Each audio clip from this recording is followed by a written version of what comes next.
Está na hora da entrevista do dia com a Denise Campos de Toledo. E vamos falar agora das consequências políticas, econômicas e para as relações externas do Brasil da ampliação do BRICS. Eu converso com o Roberto Ibel, que é economista e professor de Relações Internacionais da ESPM. Professor, boa noite. Boa noite, Denise, todos que estão acompanhando aqui o Jornal da Gazeta. Bom, agora ficou enorme a formação do BRICS, né? Teve convite formal, mas é uma formalização mesmo. De fato, eles já estão ingressando no bloco, que era formado por Brasil, Rússia, China, Índia e África do Sul. E agora vai ter Arábia Saudita, Emirados Árabes, Argentina, Egito, Irã e Etiópia. Não é? O Brasil está comemorando o fortalecimento do bloco, a possibilidade de fortalecimento também do banco, não é? Que agora tem como presidente Dilma Rousseff, o NDB. Agora, a questão é que o balanço geral dessa convenção mostrou que a China saiu vitoriosa. Eu queria saber a sua avaliação nesse sentido, se de fato a China é que avança nessa busca por um protagonismo global.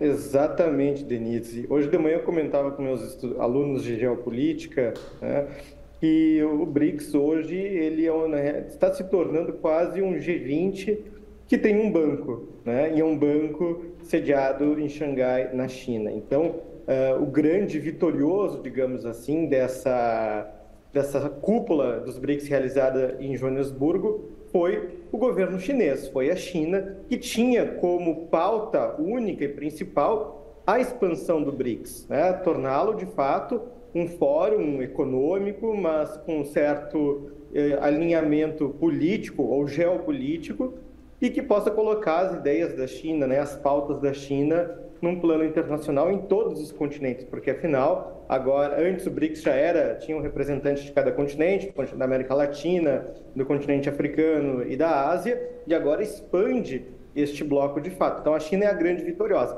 O Brasil, ele aceita essa expansão, mas tinha uma certa resistência dentro do Itamaraty, dentro do Ministério das Relações Exteriores, em virtude dos convites que foram realizados. Dentro dessa lista de países que foram aprovados na expansão, nós temos países de um corte mais autoritário, como o Irã, os Emirados Árabes, em certa medida, a Arábia Saudita. Enfim, isso poderia minar, em certo grau, a própria política externa brasileira hoje, que é de retomada de relações no plano internacional, não apenas com os países do outro hemisfério, do Oriente, mas principalmente com o Ocidente.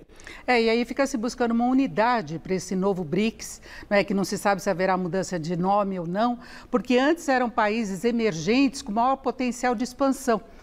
A ideia original que surgiu do mercado financeiro era exatamente essa. E agora o que nós temos são várias ditaduras na formação do bloco, é uma coisa que chama muita atenção, e nenhum ingresso teve sanção por parte dos demais países. Aí fica a dúvida, por exemplo, se Índia vai apoiar o Irã, se ele terá apoio também de Arábia Saudita, de Emirados Árabes, e são alguns países que têm uma certa vocação para ter problemas com os Estados Unidos, especialmente o Irã.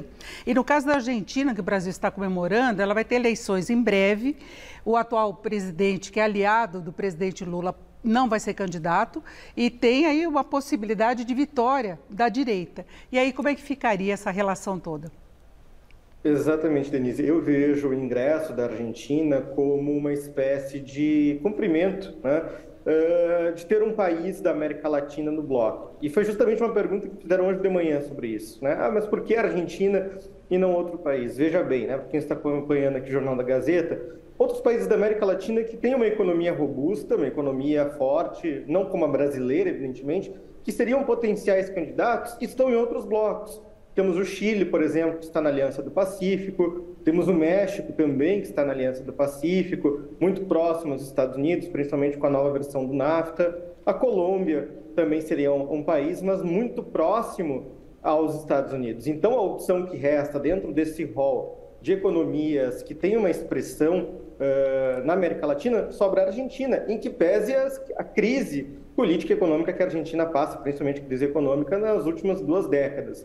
Então, a Argentina ela entra, mas já sabendo-se que no futuro, justamente como você colocou, com a provável mudança de governo, seja a eleição do Milei, seja a eleição da candidata do partido de Macri, o ex-presidente, muito provavelmente o próximo ou a próxima presidente argentina será presidente de direita, que não tem este alinhamento, tão pouco com o presidente Lula e muito menos com estes países que agora vão compor o BRICS futuramente, né? Então, também essa questão política, ela sempre esteve muito presente desde a fundação do BRICS, uma falta de alinhamento, porque você tem ali 3 democracias, o Brasil, a Índia, considerada a maior democracia do mundo, mas que hoje flerta com o autoritarismo no governo de Narendra Modi, e a África do Sul, que também é considerada uma democracia, mas com uma série de fragilidades institucionais.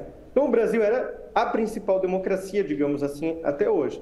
E aí você tem o ingresso de todos esses países que, de alguma maneira ou outra, talvez a exceção sejam a Etiópia e a Argentina, né, todos os outros países flertaram ou flertam ainda com o autoritarismo nos dias de hoje. Então, isso pode dificultar, sim, um relacionamento do Brasil com outros países ocidentais, sobretudo os Estados Unidos e a União Europeia, os quais o Brasil já estava ensaiando uma aproximação maior. E vale destacar aqui ainda que, além dos BRICS, o Brasil mantém, apesar de não ser uma pauta principal da política externa do presidente Lula, o processo de adesão à OCDE, que é quase que o contrário dos BRICS, que é a Organização para a Cooperação e Desenvolvimento Econômico, que é um grupo de países desenvolvidos, mas que tem justamente dentro com um alinhamento relacionado a práticas de governança, de transparência, de manutenção da democracia, enfim. Então, talvez essa expansão do BRICS, que, repito, Itamaraty não era muito favorável no começo, possa trazer algumas implicações para esses projetos de política externa do terceiro governo do presidente Lula. E tem a questão, inclusive, da própria imagem do país e da imagem do atual governo, que ele teve a eleição até comemorada por aqueles que defendem direitos humanos, a questão da igualdade de gênero, a não discriminação por raça. Então, vai na contramão, porque nós sabemos que essas ditaduras têm perseguição, tem crime, tem morte, tem uma série de coisas contra a liberdade do cidadão, né? Exatamente, são países que têm série de violações de direitos humanos, países que flertam com o autoritarismo, esses novos que ingressaram, o Irã, por exemplo, em que pese seja uma potência regional no Oriente Médio, ao lado da Arábia Saudita, que também ingressa. Os dois países da Arábia Saudita e o Irã são países conhecidos amplamente nas relações internacionais pelas denúncias de violação de direitos humanos, principalmente com relação a mulheres, a minorias étnicas, e que dificilmente a gente vai poder pensar, Denise, nos próximos encontros dos BRICS, quando eles já estiverem presentes, né, os seus chefes de Estado, uma discussão, por exemplo, sobre uma agenda comum relacionada a pautas sociais, a pautas políticas relacionadas a direitos humanos. Então, isso sim traz essa dificuldade para a política externa brasileira de contornar essas questões. Então, por isso eu tenho repetido sempre que o BRICS, ele me parece se apresentar como um fórum econômico, mas com sentido comercial. Se a gente for olhar para os países que foram aceitos hoje, à exceção da Argentina, em certo grau, todos são países produtores de petróleo, todos são países, portanto, que interessam, em certo grau, aos países que já fazem parte do BRICS, como nessa pauta de combustível. Mas aí vem uma outra questão também, né? Olhando para o horizonte, nós temos as questões relacionadas ao meio ambiente, as mudanças climáticas. Então, vamos ter um bloco com mais países que produzem justamente aquela commodity, que é o petróleo, que é uma das mais poluentes. Então, parece ser também um certo contrassenso ao que a política externa do terceiro governo do presidente Lula hoje preconiza, que era uma defesa do meio ambiente, das mudanças climáticas, enfim. Então, é algo que é contraditório, ou melhor, vai na contramão Sim. do que vinha se desenhando até agora. Inclusive a posição geral da OPEP, dos países produtores de petróleo,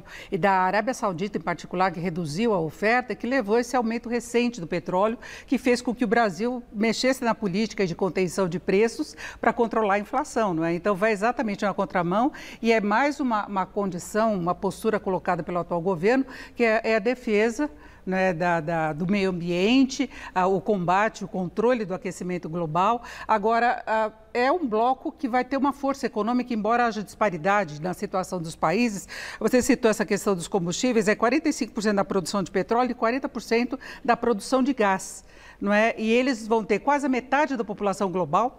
São países com uma população muito grande, então isso implica condições de demanda e há uma tentativa de fortalecimento do banco e criação de uma moeda para o comércio entre esses países. Isso pode criar uma outra polarização global?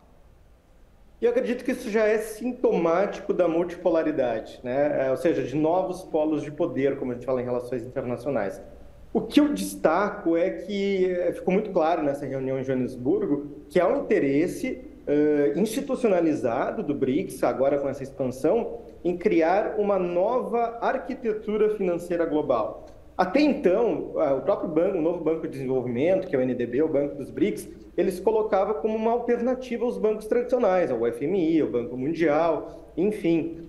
Hoje, ficou muito claro que há um interesse de se criar uma nova arquitetura financeira, ou seja, novas formas de relação de pagamentos, relações comerciais, inclusive adotando uma moeda comum, que não está muito claro ainda qual será essa moeda comum. Será o yuan renminbi chinês, o rublo russo, acho muito difícil, real brasileiro, enfim, mas sim adotar uma moeda que não seja o dólar para facilitar as transações entre esses países. E lembrando sempre, né, esse processo de desdolarização é algo que, inclusive, hoje já é debatido, inclusive, nos Estados Unidos, né? A campanha eleitoral do próximo ano deve abordar essa questão, porque os Estados Unidos está muito alerta, muito atento aos interesses dessas economias, que são economias fortes, com grande percentual demográfico, como você colocou, e que, caso tenha uma fuga em massa do uso do dólar como padrão de transação econômica, pode atingir diretamente a economia norte-americana.